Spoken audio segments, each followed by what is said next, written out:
Good morning. നമ്മൾ ഒത്തിരി നാളായി കണ്ടിട്ട് ക്ലാസ് കുറേ നാളായി ടീച്ചർ അയച്ചിട്ട് ഫസ്റ്റ് ചാപ്റ്റർ പരീക്ഷയും കഴിഞ്ഞിട്ട് സെക്കൻഡ് ചാപ്റ്റർ തുറക്കും ഒത്തിരി ഗ്യാപ്പായി, സോറി കേട്ടോ. ഇനി നമുക്ക് എല്ലാ ദിവസവും ഒരു അരമണിക്കൂർ അല്ലെങ്കിൽ 15 മിനിറ്റിൻ്റെ വീഡിയോ ക്ലാസ് ടീച്ചർ വിടാം കേട്ടോ. സ്ട്രക്ചർ ഓഫ് ആറ്റം നിങ്ങൾ വിക്ടേഴ്സ് ക്ലാസ്സിലൊക്കെ കേട്ടിട്ടുണ്ടാവും. ആറ്റത്തിൻ്റെ സബ് അറ്റോമിക് പാർട്ടിക്കിൾസിനെ പറ്റി, ആറ്റത്തിലുള്ള പാർട്ടിക്കിൾസാണ് നമുക്കറിയാം, എല്ലാവർക്കും അറിയാം. സ്കൂൾ തുടങ്ങി നമ്മൾ കേട്ടിട്ടുള്ള ഇലക്ട്രോൺസ് ഉണ്ട്, പ്രോട്ടോൺസ് ഉണ്ട്, ന്യൂട്രോൺസ് ഉണ്ട്. അതെങ്ങനെ കണ്ടുപിടിക്കപ്പെട്ടു എന്നുള്ളതാണ് തുടക്ക ഭാഗം പറയുന്നത്. അതിൽ ആദ്യത്തെ കണ്ടുപിടുത്തം ഡിസ്കവറി ഓഫ് ഇലക്ട്രോൺസ് തന്നെയാണ്. ഇലക്ട്രോൺസ് കണ്ടുപിടിച്ചത് ജെ തോംസൺ ആണ്.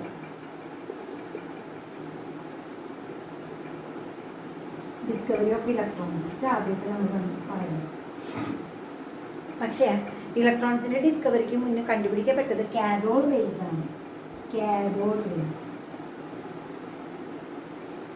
അതിനുവേണ്ടി ചെയ്ത സയന്റിസ്റ്റുകൾ ചെയ്ത എക്സ്പെരിമെന്റിന്റെ പേരാണ് ഡിസ്ചാർജ് ട്യൂബ് എക്സ്പെരിമെന്റ് കേട്ടോ. Discharge tube experiment.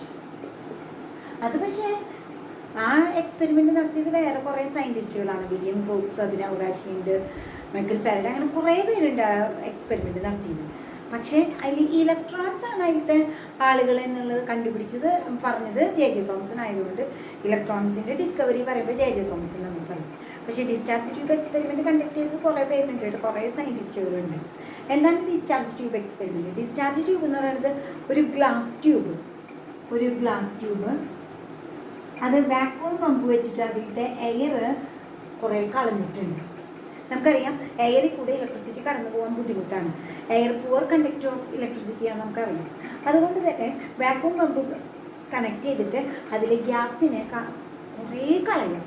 വളരെ മിനിമം പ്രഷർ എന്ന് വെച്ചാൽ നമുക്ക് പ്രതീക്ഷിക്കാവുന്നതിൻ്റെ അങ്ങനത്തെ ലോ പ്രഷർ, അത്രയും ലോ പ്രഷറിൽ ഹൈ പൊട്ടൻഷ്യൽ കൊടുത്താൽ ഗ്യാസസ് പോലും എന്ത് കണ്ടക്ട് ചെയ്യും? ഇലക്ട്രിസിറ്റി കണ്ടക്ട് ചെയ്യും. അപ്പോൾ ഒരു ഗ്ലാസ് ട്യൂബ് അതിൻ്റെ രണ്ടറ്റത്തായിട്ട് ഇലക്ട്രോൺസ് ഘടിപ്പിച്ചിട്ടുണ്ട് കേട്ടോ. ഇലക്ട്രോൺസ് അത് negatively charged electrode cathode.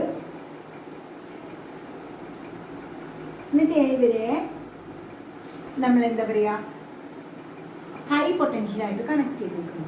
Positive ചാർജുള്ള ഇലക്ട്രോഡ് അത് ആനോഡ്. ഒരുപാട് ഹൈ വോൾട്ടേജ്, 10,000 വോൾട്ടേജ് അപ്ലൈ ചെയ്യുന്നുണ്ട്. അങ്ങനെ വളരെ താഴ്ന്ന പ്രഷറിൽ ഒരുപാട് ഹൈ വോൾട്ടേജ് അപ്ലൈ ചെയ്താൽ ഗ്യാസസിൽ കൂടി ഇലക്ട്രിസിറ്റി കടന്നു പോകും. അങ്ങനെ ഒരു പ്രഷർ താഴ്ത്തി ഒരുപാട് മിനിമം പ്രഷർ ആയപ്പോൾ ഇതിൽ കുറേ സംഭവങ്ങൾ അവർ ഒബ്സർവ് ചെയ്യാൻ തുടങ്ങി. അങ്ങനെ ഒരു പർട്ടിക്കുലർ ഘട്ടത്തിൽ കാഥോഡിൽ നിന്ന് ഒരു ഇൻവിസിബിൾ റേസ് ആനോഡിൻ്റെ അടുത്തേക്ക് സ്ട്രെയിറ്റ് ലൈനിൽ ഇങ്ങനെ മൂവ് ചെയ്യണം. ആ റേനെയാണ് നമ്മൾ കാഥോഡ് റേസ് എന്ന് പറയുന്നത്.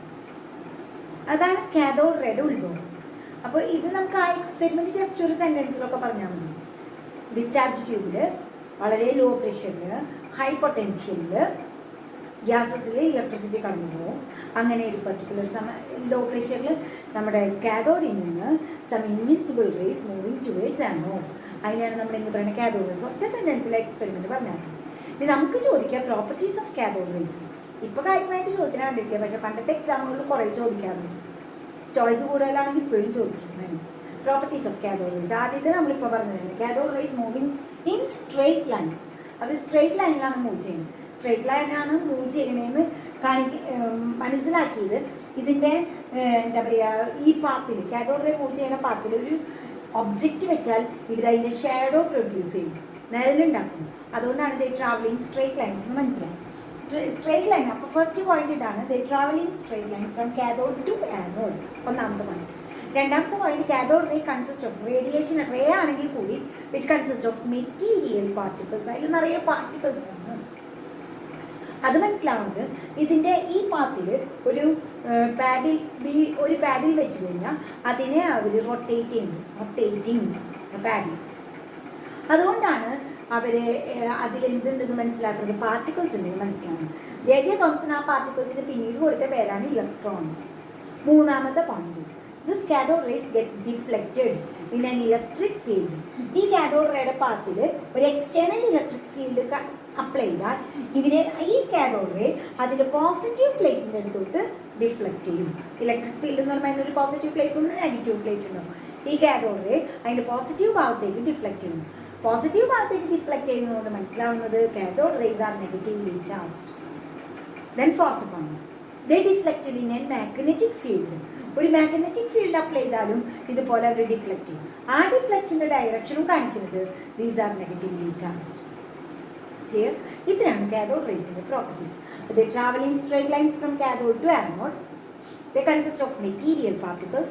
ആ മെറ്റീരിയൽ പാർട്ടിക്കിൾസിന് ജെ തോംസൺ കൊടുത്ത പേരാണ് ഇലക്ട്രോൺസ്. They get deflected in an electric field in a direction towards the positive plate. This shows that these are negatively charged. They deflected in a magnetic field in a direction to that of negatively charged particles. പിന്നെ ഒരു കാര്യം കൂടി പറയുന്നത്, ഈ ഏത് gas ഇതിലെടുത്താലും, hydrogen gas എടുത്തോട്ടെ, helium gas എടുത്തോട്ടെ, neon gas എടുത്തോട്ടെ, ഏത് ഗ്യാസ് നമ്മൾ ഈ ഡിസ്ചാർജ് ട്യൂബിലെടുത്താലും അതിലെ പാർട്ടിക്കിൾസിൻ്റെ E/M റേഷ്യോ അത് പിന്നീട് കണ്ടുപിടിച്ചത് ജെ തോംസൺ തന്നെയാട്ടോ. E എന്ന് പറയുന്നത് ആ പാർട്ടിക്കിൾസിൻ്റെ ചാർജ്, M എന്ന് പറയുന്നത് അവരുടെ മാസ്. E/M റേഷ്യോ സെയിം ആയിരിക്കും. ഏത് ഗ്യാസിനെ അതിലെടുത്താലും, ഈ ഡിസ്ചാർജ് ട്യൂബിൽ ഏത് ഗ്യാസ് നിറച്ചാലും അതിലുള്ള പാർട്ടിക്കിൾസിൻ്റെ E/M വാല്യൂ സെയിം ആണ്. It does not depend on the nature of the gas and nature of the electrons. ഇവിടെ ഏത് ഇലക്ട്രോൺ എടുത്താലും ഏത് ഗ്യാസ് ഫീൽ ചെയ്താലും അതിലുള്ള പാർട്ടിക്കിൾസിൻ്റെ E/M റേഷ്യോ എന്താണ്? സെയിം ആണ്. അതിൽ നിന്ന് മനസ്സിലാവുന്നത് electrons are the universal constituents of all matter. These are the fundamental constituents of atom. ഇതാണ് ഇലക്ട്രോൺസിനെ പറ്റി പറയുന്ന കാര്യം. അപ്പോൾ കാഥോഡ് റേയുടെ പ്രോപ്പർട്ടീസ് പഠിക്കാം. ദെൻ അടുത്തത് ആനോഡ് റേസ് അഥവാ കനാൽ റേസ്. നെഗറ്റീവ് പാർട്ടിക്കിൾസിൻ്റെ കണ്ടുപിടുത്തത്തോടു കൂടി സയൻറ്റിസ്റ്റുകളുടെ ഉറക്കം നഷ്ടപ്പെട്ടു. ആറ്റം ന്യൂട്രലാണെന്ന് നമുക്ക് എല്ലാവർക്കും അറിയാം. ആറ്റത്തിന് ചാർജ് ചെയ്യാം, എന്നിട്ടും ആറ്റത്തിനുള്ളിൽ നെഗറ്റീവ് ചാർജുള്ള പാർട്ടിക്കിൾസ് കണ്ടുപിടിക്കപ്പെട്ടു.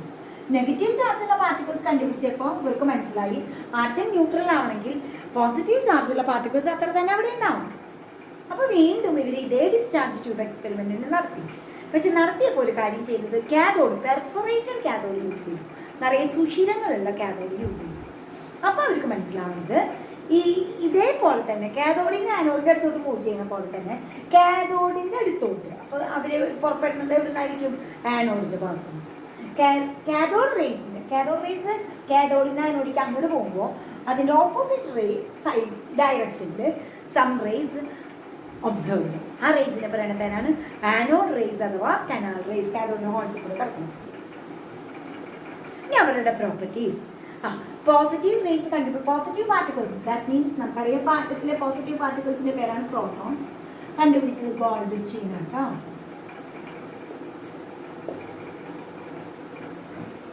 റൂദർഫോർഡും ഇതിൽ experiments നടത്തിയിട്ടുള്ളതാണ്.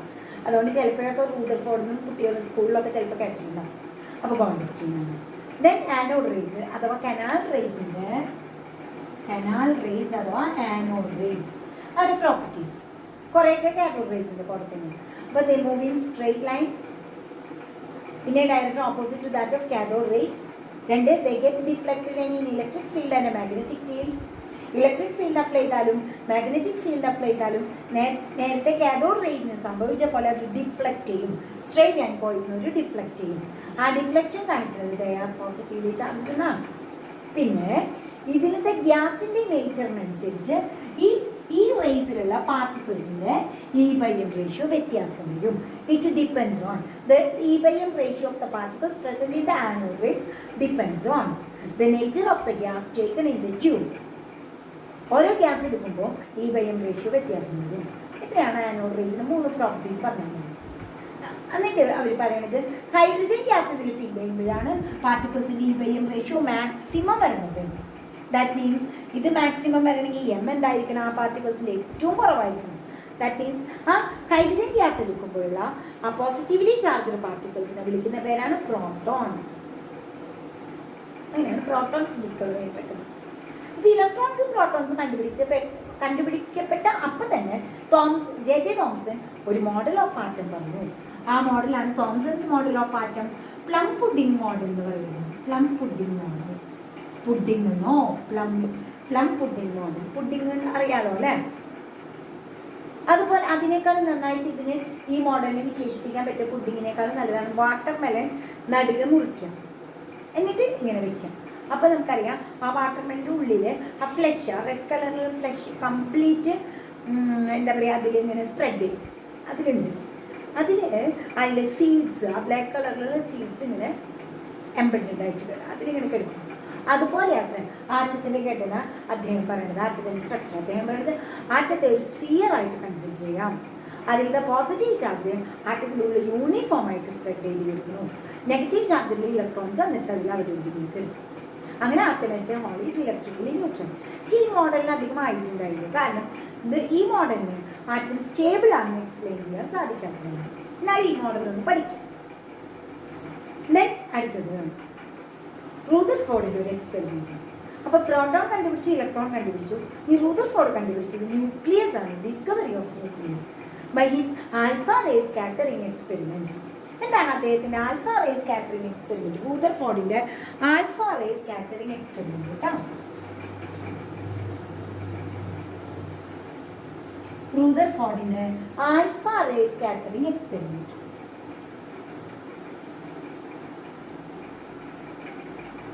Alpha ray scattering experiment. എന്താണ് എക്സ്പെരിമെൻറ്റ് എന്ന് പറഞ്ഞത്? വളരെ കനം കുറഞ്ഞ ഒരു ഗോൾഡ് ഫോയിൽ, വളരെ കനം കുറഞ്ഞതെന്ന് വെച്ച് കഴിഞ്ഞാൽ ഒരു പേപ്പറിനെ പോലും കനയില്ലാത്ത ഗോൾഡിൻ്റെ ഒരു തരം ഗോൾഡ് ഫോയിൽ, അതിലേക്ക് ഫാസ്റ്റ് മൂവിങ് ആയിട്ടുള്ള ആൽഫ റേനെ കടത്തിവിടുക, ആൽഫ പാർട്ടിക്കിൾസിനെ കടത്തിവിടുക. ഫാസ്റ്റ് മൂവിങ് ആയിട്ടുള്ള ആൽഫ പാർട്ടിക്കിൾ എന്ന് പറയുന്നത് റേഡിയോ ആക്റ്റീവ് സബ്സ്റ്റൻസിൽ നിന്ന് പുറത്തു വരുന്നതാണ്. റേഡിയേഷൻ സ്ഥിരമായി പുറത്തേക്ക് വിട്ട് ഡിസെൻറ്റിഗ്രേറ്റ് ചെയ്ത് നാശനം സംഭവിച്ചുകൊണ്ടിരിക്കുന്ന പാർട്ടിക്കിൾസ് സബ്സ്റ്റൻസുകളാണ് റേഡിയോ ആക്റ്റീവ് സബ്സ്റ്റൻസുകൾ. അതിൽ നിന്ന് പുറത്തു പോകുന്ന റേഡിയേഷൻസ് ആണ് alpha ray, gamma ray, beta ray എന്നൊക്കെ പറയുന്നത്. അതിൽ ആൽഫ റേയിലുള്ള പാർട്ടിക്കിൾസ് ആണ് നമ്മൾ ഇതിലേക്ക് കടത്തിവിടുന്നത്. ആൽഫ റേനെയാണ് ഇതിലേക്ക് കടത്തിവിടുന്നത്. ഒരു ആൽഫ പാർട്ടിക്കിൾ എന്ന് വെച്ച് കഴിഞ്ഞാൽ ഹീലിയം ന്യൂക്ലിയസിന് തുല്യമാണ്. അറ്റോമിക് നമ്പർ 2, മാസ് നമ്പർ 4 എന്ന് വെച്ചാൽ 2 പ്രോട്ടോണും 2 ന്യൂട്രോണും ഉള്ള ഒന്ന് ന്യൂക്ലിയസ് ആണ് കേട്ടോ, ഹീലിയം ന്യൂക്ലിയസിന് തുല്യം. അങ്ങനെ അത്യാവശ്യം മാസ് ഉണ്ട്, 4 യൂണിറ്റ് ഉണ്ട്, 2 യൂണിറ്റ് പോസിറ്റീവ് ചാർജുള്ള ആൽഫ പാർട്ടിക്കിളിന് വളരെ കനം കുറഞ്ഞ ഗോൾഡ് ഫോയിലേക്ക് കടത്തില്ല കേട്ടോ. നമുക്കറിയാം ആറ്റത്തിൽ ഇപ്പം തന്നെ നമ്മൾ പഠിച്ചു വെച്ചത് ആറ്റത്തിൽ നെഗറ്റീവ് ചാർജിൽ ഇലക്ട്രോൺസ് ഉണ്ട്, പോസിറ്റീവ് ചാർജുള്ള പ്രോട്ടോൺസ് ഉണ്ട്. അങ്ങനെയാണെങ്കിൽ ഈ വരുന്ന ആൾക്ക് എന്ത് ചാർജാണ്? Positive charge, 2 unit positive charge ഉണ്ട്. എങ്കിൽ ഈ പോസിറ്റീവ് ചാർജുകൾ അത്യാവശ്യം മാസം ഉണ്ട്, ഹെവിയുമാണ്, 4 യൂണിറ്റ് മാസം ഉണ്ട്. അവർക്ക് ഇവിടെ അത്യാവശ്യം എന്താ പറയുക റിപ്പൾഷനും സംഭവങ്ങളൊക്കെ ഉണ്ടാകുന്നതാണ് ഇവർ പ്രതീക്ഷിക്കുന്നത്, റൂദർഫോർഡ് പ്രതീക്ഷിക്കുന്നത്. അത് മനസ്സിലാക്കാൻ വേണ്ടിയിട്ട് ഇതിന് ചുറ്റും സർക്കുലർ ഷേപ്പുള്ളൊരു സ്ക്രീൻ വെച്ചു. അപ്പോൾ അദ്ദേഹത്തിൻ്റെ മനസ്സിൽ ഇതായിരുന്നു, ഈ ആൽഫ പാർട്ടിക്കിൾ ഇതിൽ കൂടെ കടന്നു പോയാൽ അവരിവിടെ ചെന്ന് തട്ടും. അപ്പോൾ തട്ടണത് നമുക്ക് മനസ്സിലാവാൻ വേണ്ടി ഇവിടെ ഫോട്ടോഗ്രാഫിക് എന്താ പറയുക സബ്സ്റ്റൻസ് ഉണ്ട്, സിങ്ക് സൾഫൈഡ് കോട്ടിങ് കൊടുത്തിട്ടുണ്ട്, സിങ്ക് സൾഫൈഡ് കോട്ടിങ് കൊടുത്തിട്ടുണ്ട്. ഈ ആൽഫ പാർട്ടിക്കിൾ ഇതിൽ കൂടെ പോയി ഇവിടെ വന്ന് തട്ടിയാൽ ഇവിടെ ഫ്ലാഷ് ഉണ്ടാവും, ലൈറ്റ്. ആ ഫ്ലാഷിനെ ഫോട്ടോഗ്രാഫിക് ഫിലിമിൽ പകർത്തി അദ്ദേഹത്തിന് അവിടെ എന്തൊക്കെ നടക്കണമെന്ന് മനസ്സിലാവും. അതായിരുന്നു എക്സ്പെരിമെൻറ്റ്. എക്സ്പെരിമെൻറ്റ് നമുക്ക് ചോദിക്കില്ല, മിക്കവാറും അത് അവർ പറയും. നമുക്ക് അദ്ദേഹം ആ എക്സ്പെരിമെൻറ്റ് നടത്തിയപ്പോൾ എന്തൊക്കെ പോയിന്റ്സ് ഒബ്സർവ് ചെയ്തു, അതിൽ നിന്ന് അദ്ദേഹം എന്തൊക്കെ കൺക്ലൂഷനിൽ എത്തി, സ്റ്റീവൻ ജോക്കറിനെ ക്വസ്റ്റ്യൻ 3 ഒബ്സർവേഷനാണ് അദ്ദേഹം കണ്ടത്. ആൽഫ പാർട്ടിക്കിൾ ഫാസ്റ്റ് മൂവിങ് ആയിട്ടുള്ള ആൽഫ പാർട്ടിക്കിൾസിന് ഇത് കൂടെ കടത്തിവിട്ടപ്പോൾ 99% ആളുകൾ വിത്തൗട്ട് എനി ഡിഫ്ലക്ഷൻ സ്ട്രെയിറ്റ് ആയിട്ട് ഇത് കൂടെ കടന്നു. ആരും ഈ ഗോൾഡ് പാർട്ടിക്കിൾസ് ആയിട്ട് ഇവിടെ നിന്നാണ് ഗോൾഡ് ഫോയിൽ എന്ന് പറഞ്ഞാൽ ഗോൾഡ് പാർട്ടിക്കിൾസ്. ആ ഗോൾഡ് പാർട്ടിക്കിൾസിലെ ഇലക്ട്രോൺസോ പ്രോട്ടോൺസോ അവരെ ഒന്നും ചെയ്തില്ല. ഭൂരിഭാഗം 99% പേരും 100 പേര് കടന്നു പോകുമ്പോൾ 99 പേരും വിത്തൗട്ട് എനി ഡിഫ്ലക്ഷൻ ഇതുപോലെ കടന്നു പോയി സ്ട്രെയിറ്റ്. വളരെ കുറച്ച് പേർക്ക്, ബാക്കിയുള്ളത് ഒരു 1% അടുത്തുള്ളൂ. അതിൽ കുറച്ച് പേര് ചെറിയ തോതിൽ ഡിഫ്ലക്റ്റ് ചെയ്തു, ചെറിയ തോതിൽ ഡിഫ്ലക്റ്റ് ചെയ്തു. പിന്നെ ഒരു 20,000 പാർട്ടികൾ കടന്നു പോയപ്പോൾ ഒരാൾ ചെന്നിട്ട് അതുപോലെ തന്നെ തട്ടിത്തെറിച്ചു, അല്ലെങ്കിൽ 180 ഡിഗ്രി ഡിഫ്ലക്റ്റ് ചെയ്തു. ഇതാണ് 3 ഒബ്സർവേഷൻ. അപ്പോൾ ഒന്നാമത്തെ observation, most of the particles passed through the foil without any deflection. ഒരാളും തട്ടാനും തെറിപ്പിക്കാനൊന്നും പറ്റിയില്ല. അപ്പം അവർ പോകാൻ എങ്ങനെ വന്നു അതുപോലെ തന്നെ ഒരു തടസ്സമില്ലാണ്ട് ഈ ഗോൾഡ് ഫോയിലിൽ കൂടെ കടന്നു പോയി. 2, few alpha particles deflected through small angles. 3, very few alpha particles 1 in 20,000 deflected backwards, അല്ലെങ്കിൽ ഡിഫ്ലക്റ്റഡ് ത്രൂ ലാർജ് ആംഗിൾസ്. ഇതിന് അദ്ദേഹം മനസ്സിലാക്കിയ അല്ലെങ്കിൽ എത്തിച്ചേർന്ന നിഗമനങ്ങൾ, കൺക്ലൂഷൻസ്. 1, ഫസ്റ്റ് പോയിന്റ്, 99% ആൽഫ പാർട്ടിക്കിൾസിനും യാതൊരു തരത്തിലുള്ള ഡിഫ്ലക്ഷനും സംഭവിച്ചില്ലെങ്കിൽ ഒന്നും നേരിട്ടില്ലെങ്കിൽ അതിനർത്ഥം ആറ്റത്തിലെ ഭൂരിഭാഗം സ്ഥലത്തും ആൾ താമസില്ല. Most of the space in an atom is empty. Most of the space in an atom is empty. ആറ്റത്തിൽ ഇലക്ട്രോൺസ് ഉണ്ട്, പ്രോട്ടോൺസ് ഉണ്ടെന്നൊക്കെ നമുക്കറിയാം. എങ്കിലും ആറ്റത്തിലെ ഭൂരിഭാഗം സ്ഥലത്തും ആരുമില്ല, ഒഴിഞ്ഞെടുക്കാം. ഒഴിഞ്ഞെടുക്കുന്ന സ്ഥലത്തൂടെ ഫ്രീ ആയിട്ട് കടന്നു പോയി. രണ്ടാമത് പറയുന്നത് കുറച്ച് പേർക്ക് 1% അടുത്ത ആളുകൾക്ക്, അത്രയും ഇല്ല, അതിനേക്കാൾ കുറവ് ആളുകൾക്ക് ചെറിയ തോതിൽ ഡിഫ്ലക്ഷൻ സംഭവിച്ചിട്ടുണ്ട്.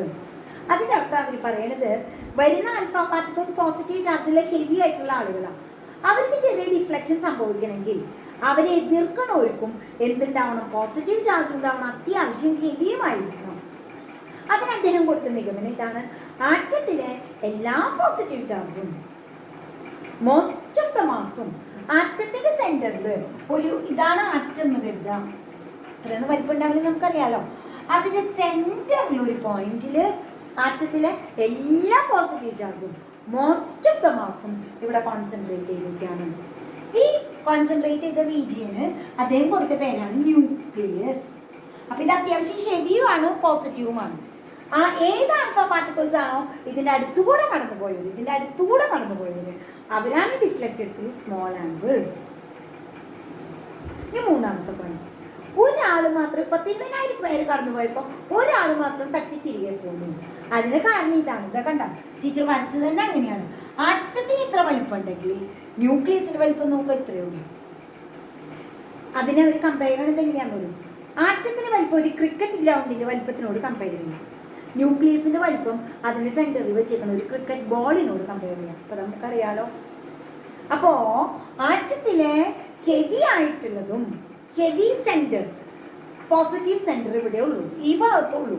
അപ്പൊ വരുന്ന ആളുകൾക്ക് പോസിറ്റീവ് ചാർജാണ്. അപ്പൊ അവരെ തട്ടണമെങ്കിൽ ഇവരെന്നെ തീരുമാനിക്കണം. ഇതൊരു ചെറിയ ഭാഗത്തുള്ളപ്പോൾ കുറെ പേര് കടന്നു പോകുമ്പോൾ ഇവിടെ കൂടെ ഒക്കെ കടന്നു കൂടെ ഇഷ്ടംപോലെ സ്ഥലമുണ്ട്. ഇവിടെ ചെന്ന് തട്ടാൻ ഡയറക്റ്റ് ആയിട്ട് ആരാണ് ഇവിടെ ചെന്ന് തട്ടിയത്? അയാളാണ്. ഡയറക്റ്റ് കൊളീഷൻ ഉണ്ടാക്കുന്ന പാർട്ടിക്കിൾ മാത്രമേ തട്ടി തിരിച്ചു പോകുള്ളൂ. ഇതാണ് 3 കൺക്ലൂഷൻസ്. 3 ഒബ്സർവേഷനും 3 കൺക്ലൂഷനും സ്ഥിരം ചോദിക്കുന്ന ക്വസ്റ്റ്യനാണ്. റുദർഫോർഡിന്റെ എക്സ്പെരിമെന്റ് ഇതാണ്. ഒരു ഗോൾഡ് ഫോയിൽ, വളരെ തിന്നായിട്ടുള്ള ഒരു ഗോൾഡ് ഫോയിലിൽ കൂടെ ആൽഫ പാർട്ടിക്കിൾസിനെ കടത്തിവിട്ടു. ഫാസ്റ്റ് മൂവിങ് ആൽഫ പാർട്ടിക്കിൾസിനെ കടത്തിവിട്ടു. അവർക്ക് എന്ത് സംഭവിച്ചു എന്നറിയാൻ ഇതിന് ചുറ്റും ഒരു circular screen coated with zinc sulphide, എന്നിട്ട് എന്താ പറയുക, അല്ലെങ്കിൽ ഫ്ലൂറസെന്റ് കോട്ടിങ് കൊടുത്തിട്ട് ഒരു സർക്കുലർ സ്ക്രീൻ വെച്ചു. ഈ പാർട്ടിക്കിൾസ് ഇത് കൂടെ കടന്നുപോയി ഇതുമേ ഈ സ്ക്രീനിമേ ടച്ച് ചെയ്താൽ അവിടെ ഫ്ലാഷ് ഉണ്ട്. ആ ഫ്ലാഷിന് ഒരു ഫോട്ടോഗ്രാഫിക് ഫിലിമിൽ പകർത്തിയിട്ട് അദ്ദേഹം കണ്ടെത്തി 3 ഒബ്സർവേഷനിൽ നിന്ന് most of the particles passed through the foil without any deflection. അതിൻ്റെ അർത്ഥം, അതിൻ്റെ കൺക്ലൂഷനും ഒപ്പം പറയാം. Since most of the particles passed without any deflection, most of the space in an atom is empty. ആറ്റത്തിലെ ഭൂരിഭാഗം സ്ഥലം ഒഴിഞ്ഞുകിടക്കാണ്. 2, few alpha particles deflected through small angles. കുറച്ച് പേര് മാത്രം ചെറുതായിട്ട് ഡിഫ്ലക്റ്റ് ചെയ്തു.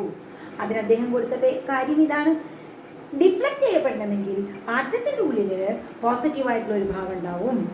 ആറ്റത്തിലെ മോസ്റ്റ് ഓഫ് ദ മാസും എല്ലാ പോസിറ്റീവ് ചാർജും കൂടി ഒരു ചെറിയ ഭാഗത്ത് കോൺസെൻട്രേറ്റ് ചെയ്തിട്ടുണ്ട് അറ്റ് ദ സെന്റർ.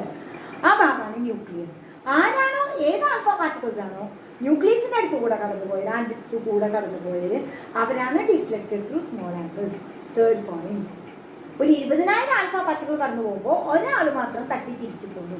അതിന് അദ്ദേഹം കൊടുത്ത എക്സ്പ്ലനേഷൻ ഇതാണ്: ആറ്റത്തിന്റെ സൈസിനോട് കമ്പയർ ചെയ്യുമ്പോൾ ന്യൂക്ലിയസ് ഈസ് വെരി സ്മോൾ. അതുകൊണ്ട് തന്നെ അവിടെ ചെന്ന് തട്ടിയവർ മാത്രമേ എന്ത് ചെയ്യുള്ളൂ? തിരിച്ചു വരുള്ളൂ. അതിൻ്റെ എണ്ണം വളരെ കുറവായതുകൊണ്ടാണ് ഇവിടെ ആൽഫ പാർട്ടിക്കിൾസ് തിരിച്ചു പോകുന്നവരും കുറവായത്. ഇതാണ് റുദർഫോർഡിന്റെ ആൽഫ റേ സ്കാറ്ററിംഗ് എക്സ്പെരിമെന്റിന്റെ ഒബ്സർവേഷനും കൺക്ലൂഷനും. പഠിച്ചോളൂ, എല്ലാവരും പഠിക്കണം. അടുത്തത് അദ്ദേഹത്തിന്റെ മോഡൽ ഓഫ് ആറ്റം, റുദർഫോർഡ്സ് മോഡൽ ഓഫ് ആറ്റം. അപ്പൊ ജെ തോമസിന്റെ മോഡൽ അപ്പൊ തന്നെ നമ്മൾ പറഞ്ഞു നെഗ്ലക്ട് ചെയ്യപ്പെട്ടതാണ്. ഇത് കഴിഞ്ഞ് റുദർഫോർഡിന്റെ മോഡൽ ഓഫ് ആറ്റം. അദ്ദേഹത്തിന്റെ മോഡല് സോളാർ സിസ്റ്റത്തിന്റെ മോഡൽ എന്നാണ് നമ്മൾ പറയുന്നത്. സോളാർ സിസ്റ്റത്തിനോട് കമ്പയർ ചെയ്യാം റുദർഫോർഡിന്റെ മോഡൽ. അദ്ദേഹം പറയണത് most of the mass and all the positive charge in an atom is concentrated in a very small region at the centre called nucleus. 2, electrons are negatively charged electrons are revolving around the nucleus in circular paths called orbits. അപ്പോൾ ആറ്റത്തിലെ എല്ലാ positive ചാർജും most of the മാസും ഇങ്ങനെ ഒരു ചെറിയ സെന്ററിൽ concentrate ചെയ്തിരിക്കുന്നു. അതിന് ചുറ്റും സർക്കുലർ പാത്തുകളിലാണ് നെഗറ്റീവ് ചാർജുള്ള ഇലക്ട്രോൺസ് കറങ്ങുന്നത്. മൂന്നാമത്തെ പോയിന്റ്, ഈ നെഗറ്റീവ് ചാർജുള്ള ഇലക്ട്രോൺസും പോസിറ്റീവ് ചാർജുള്ള ന്യൂക്ലിയസും തമ്മിൽ held together by electrostatic force of attraction. അതുകൊണ്ടാണല്ലോ ആറ്റത്തിൽ ഇലക്ട്രോൺ അവിടെ തന്നെ ന്യൂക്ലിയസിന് ചുറ്റും കറങ്ങിക്കൊണ്ടിരിക്കുന്നത്, പുറത്തേക്ക് പോകാണ്ട്. അത് അവർ തമ്മിൽ ആ ഇലക്ട്രോസ്റ്റാറ്റിക് ഫോഴ്സ് ഓഫ് അട്രാക്ഷൻ വഴി ന്യൂക്ലിയസ് അതിനെ പിടിച്ചു വെച്ചിരിക്കുക. ന്യൂക്ലിയസിന്റെ ആകർഷണത്തിലാണ് ഇല്ല.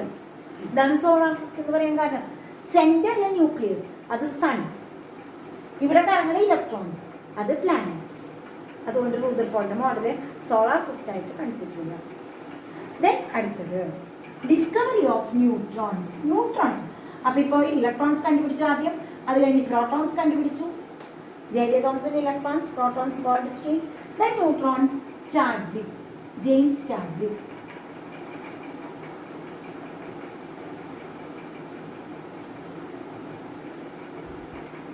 ഇദ്ദേഹം ഇതേപോലെ തന്നെ ഒരു ബെറിലിയം ആറ്റത്തിലേക്ക് അറ്റോമിക് നമ്പർ 4 മാസ് നമ്പർ 9 ഈ ഫാസ്റ്റ് മൂവിങ് ആയിട്ടുള്ള ആൽഫ പാർട്ടിക്കിൾസിനെ കടത്തിവിട്ടു. ആൽഫ പാർട്ടിക്കിൾ ഞാൻ പറഞ്ഞ ഇങ്ങനെ റെപ്രസെന്റ് ചെയ്യാം. ഹീലിയം ന്യൂക്ലിയസ് 2 യൂണിറ്റ് പോസിറ്റീവ് ചാർജും 4 യൂണിറ്റ് മാസും. അപ്പോൾ beryllium atom change into carbon nucleus. ഒപ്പം നമുക്കറിയാം 9 4 13 മാസത്തിന്റെ പരിപാടി ഇപ്പോൾ 12 മാസേ ഉള്ളൂ. 4 2 6 ഓക്കെ. അപ്പോൾ ഇത് ചാർജിനെ കാണിക്കുന്നു. അറ്റോമിക് നമ്പർ ആണ് ഇവിടെ എഴുതുക, ചാർജിനെ കാണിക്കുന്നു. ഇത് മാസിനെ കാണിക്കുന്നു. അപ്പോൾ ഇവിടെ മാസ് ഉള്ള അതേസമയം ചാർജ് ഇല്ലാത്ത ഒരു പുതിയ പാർട്ടിക്കിൾസ് ഇവിടെ എമിറ്റ് ചെയ്തു. This new particle is known as neutrons.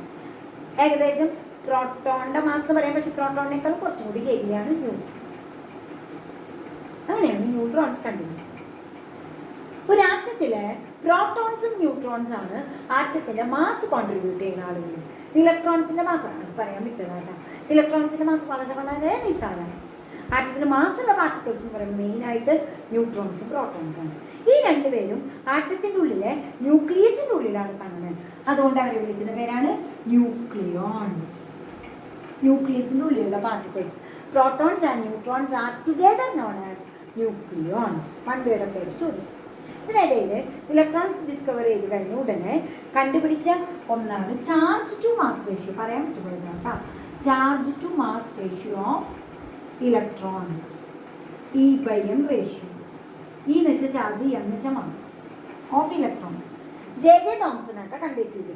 ഇലക്ട്രോണിന്റെ പാത്തിന് പെർപെൻഡിക്കുലർ ആയിട്ട് ഇലക്ട്രിക് ഫീൽഡും മാഗ്നറ്റിക് ഫീൽഡും പെർപെൻഡിക്കുലർ ടു ഈച്ച് അതറും ഇലക്ട്രോണിന്റെ പാത്തിന് പെർപെൻഡിക്കുലർ ആയിട്ട് ഇലക്ട്രിക് ആൻഡ് മാഗ്നറ്റിക് ഫീൽഡ് അവർ തമ്മിൽ പെർപെൻഡിക്കുലർ ആണ്, perpendicular to the path of the electrons. അങ്ങനെ അപ്ലൈ ചെയ്തിട്ടാണ് ഇലക്ട്രോൺസിന്റെ ചാർജ് ടു മാസ് റേഷ്യോ കണ്ടെത്തിയത്. ആ ചാർജ് ടു മാസ് റേഷ്യോ ഇത്രയാണ്, 1.7588 × 10⁻11 കൂളോ. ചാർജിന്റെ യൂണിറ്റ് കൂളോംസ് പെർ കിലോഗ്രാം. ഈ വാല്യൂ കാണാണ്ട് പഠിക്കുന്നില്ല, നമ്മുടെ ക്ലാസ് ടേബിൾ കിട്ടും. ഇനി ഇത് കണ്ടുപിടിച്ചത് ജെ തോമസ്. ഇനി ചാർജ്, ഇലക്ട്രോണിന്റെ ചാർജ് എത്രയാണ് കണ്ടുപിടിച്ചത്? മില്ലിക്കൻ ആണ്. Millikan's oil drop experiment. Millikan's oil drop experiment നമ്മൾ പഠിക്കുന്നത്. ചാർജ് കിട്ടിയത് ഇതാണ്, 1.602 × 10⁻⁻19 കൂളോംസ്. അപ്പം E/m മനസ്സിലായി, ഇയും മനസ്സിലായി. അങ്ങനെയാണെങ്കിൽ അവരെ ഡിവൈഡ് ചെയ്ത് എന്ത് കിട്ടും? Mass. E divided by E/m equal to mass. അങ്ങനെ ചെയ്യുമ്പോൾ മാസ് കിട്ടാൻ 9.1 × 10⁻31 kilograms. ഇതാണ് ഒരു ഇലക്ട്രോണിന്റെ മാസ്. വളരെ വളരെ നിസ്സാരം. 9.1 × 10⁻31 kilogram. ഇതൊന്നും മാസും ചാർജൊക്കെ അറിയണം നല്ലതാണ്, പക്ഷെ ഇതൊക്കെ ക്ലാസ് ടേബിളിൽ നിന്നും കിട്ടും. അഥവാ മറന്നുപോയാലും ക്ലാസ് ടേബിളിൽ കിട്ടും. ഇതേപോലെ തന്നെ പ്രോട്ടോൺസിന്റെ charge equal in magnitude but opposite in direction. നമുക്ക് ഓപ്പോസിറ്റ് ഇൻ സൈൻ. ഇതിന് ഇലക്ട്രോണിന്റെ ചാർജ് നെഗറ്റീവാണ്, പ്രോട്ടോണിന്റെ ചാർജ് നമ്മൾ എന്താ പറയുക പോസിറ്റീവ്. അളവ് ഇത്ര തന്നെ കേട്ടോ. ഇത് നിസ്സാര ചാർജ് ആയതുകൊണ്ട് നമ്മൾ ഇലക്ട്രോണിന്റെ ചാർജ് ഇങ്ങനെ പറയാറില്ല, 1 യൂണിറ്റ് നെഗറ്റീവ് ചാർജ്. അതുപോലെ പ്രോട്ടോണിന്റെ പറയുമ്പോൾ 1 യൂണിറ്റ് പോസിറ്റീവ് ചാർജ്. ഇതാണ് അളവ് കേട്ടോ, മാഗ്നിറ്റ്യൂഡ്. ദെൻ അടുത്തത്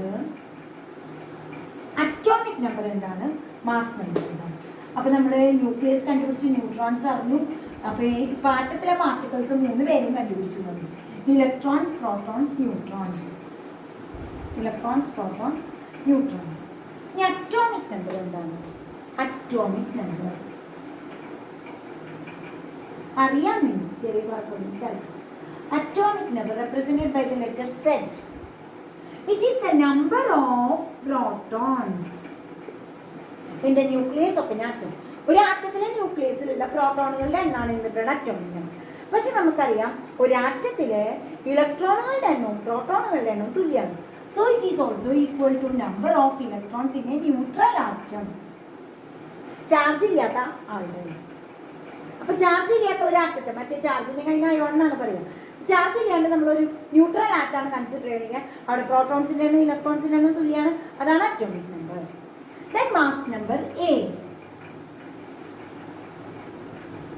it is the number of protons and neutrons. പ്രോട്ടോൺസിൻ്റെയും ന്യൂട്രോൺസിൻ്റെയും സമ്മാണ്, എണ്ണത്തിൻ്റെ ആകെ സമ്മാണ് എന്ന് പറയുന്നത് മാസ് നമ്പർ. അങ്ങനെയാണെങ്കിൽ mass number minus atomic number ചെയ്ത നമ്പർ ഓഫ് ന്യൂട്രോൺസ്. ഇനി ഒരു എലമെന്റിനെ എങ്ങനെ റെപ്രസെന്റ് ചെയ്യുന്നു പറയാം കേട്ടോ. ഇതാണ് എലമെന്റിന്റെ സിമ്പിൾ. എക്സ് കൊടുത്തു, ഏതെങ്കിലും ഒരു സിമ്പിൾ എടുക്കാം. അറ്റോമിക് നമ്പർ ഇവിടെ കൊടുക്കുക, set. Mass number atomic number left സൈഡിൽ സബ്സ്ക്രിപ്റ്റ് ആയിട്ടും മാസ് നമ്പർ സൂപ്പർസ്ക്രിപ്റ്റ് ആയിട്ടും കൊടുക്കും. A set A. അങ്ങനെയാണെങ്കിൽ നമുക്ക് ഏതെങ്കിലും ഒരു എക്സാമ്പിൾ എടുക്കാം. ഫോർ എക്സാമ്പിൾ ഇഷ്ടമുള്ള നമുക്ക് എടുക്കാം. കാർബൺ എടുത്തോളൂ. 6 12. നൈട്രജൻ 7 14. അപ്പം അങ്ങനെ കിട്ടിയാൽ നമുക്ക് ഇതിലത്തെ പ്രോട്ടോൺസിൻ്റെ എണ്ണം ഇലക്ട്രോൺസിൻ്റെ എണ്ണം ന്യൂട്രോൺസിൻ്റെ എണ്ണം ഒക്കെ എഴുതാം. ഇതാ ഇപ്പം ഞാൻ എക്സാമ്പിൾ ഏത് തന്നാലും അങ്ങനെ എഴുതാം കേട്ടോ.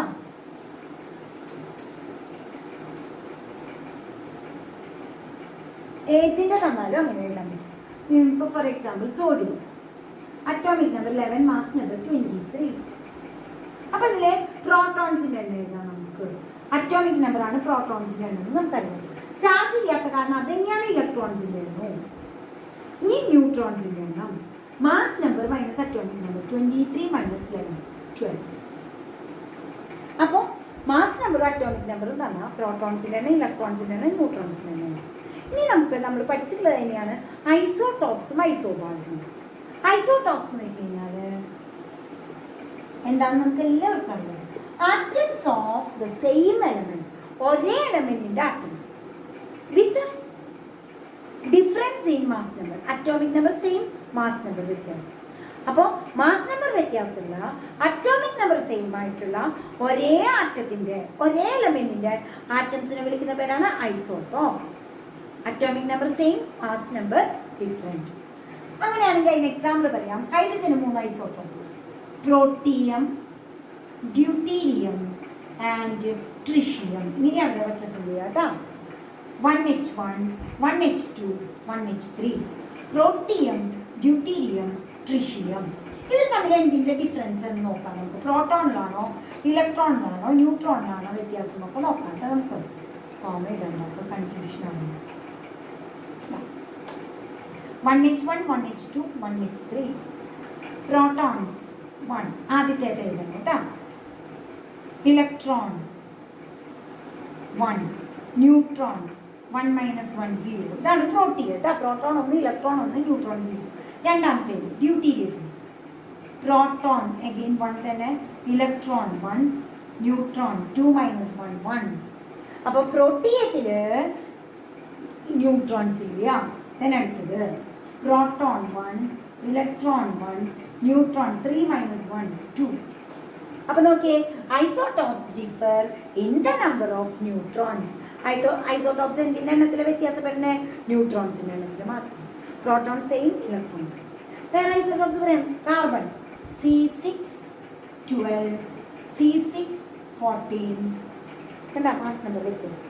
Isotopes differ in the number of neutrons. ന്യൂട്രോൺസിൻ്റെ എണ്ണത്തിൽ മാത്രം വ്യത്യാസമുണ്ട്. അതേപോലെ അടുത്തത് ഐസോബാർസ്. ഐസോബാർസ് അങ്ങനെ ഡിഫറെന്റ് എലമെന്റ്സിന്റെ ആറ്റംസ് ആണ് ഐസോബാർസ്. ഐസോടോപ്സ് സെയിം എലമെന്റിന്റെ, ഐസോബാർസ് ഡിഫറെന്റ് എലമെന്റിന്റെ ആറ്റംസ് ആണ്. പക്ഷെ അവർക്ക് mass number same, mass number മാത്രം സെയിം. C614 N714 നമുക്കറിയാം. കാർബണും നൈട്രജനും ഒന്ന് സോളിഡ് ആണ്, കാർബൺ സോളിഡ് ആണ്, നൈട്രജൻ ഗ്യാസാണ്. നല്ല വ്യത്യാസം തമ്മിൽ, പക്ഷേ മാസ് നമ്പർ മാത്രം സെയിം. അപ്പോൾ മാസ് നമ്പർ സെയിം ആയിട്ടുള്ള ഡിഫറെൻ്റ് എലമെൻറ്റിൻ്റെ ആറ്റംസിനെ വിളിക്കുന്ന പേരാണ് ഐസോബാർസ്. ഇനിയുള്ള കാര്യങ്ങൾ അടുത്ത ക്ലാസ്സിൽ എടുക്കാം കേട്ടോ. അപ്പോൾ ഇത്രയും ഡൗട്ട്സ് ഉണ്ടെങ്കിൽ നമുക്ക് ഇത് കഴിഞ്ഞിട്ട് ഒരു ഗൂഗിൾ ക്ലാസ് വയ്ക്കാം. അപ്പോൾ ഡൗട്ട്സ് ക്ലിയർ ചെയ്യാം. അടുത്ത സൺഡേ ഒക്കെ ആകുമ്പോഴേക്കും ഈ ചാപ്റ്ററിൻ്റെ കുറേ കൂടെ ആവുമല്ലോ. അപ്പോൾ നമുക്കൊരു ഗൂഗിൾ ക്ലാസ് വയ്ക്കാം. ഡൗട്ട്സ് ഉണ്ടെങ്കിൽ ക്ലിയർ ചെയ്യാം കേട്ടോ. അടുത്ത ക്ലാസ്സിൽ.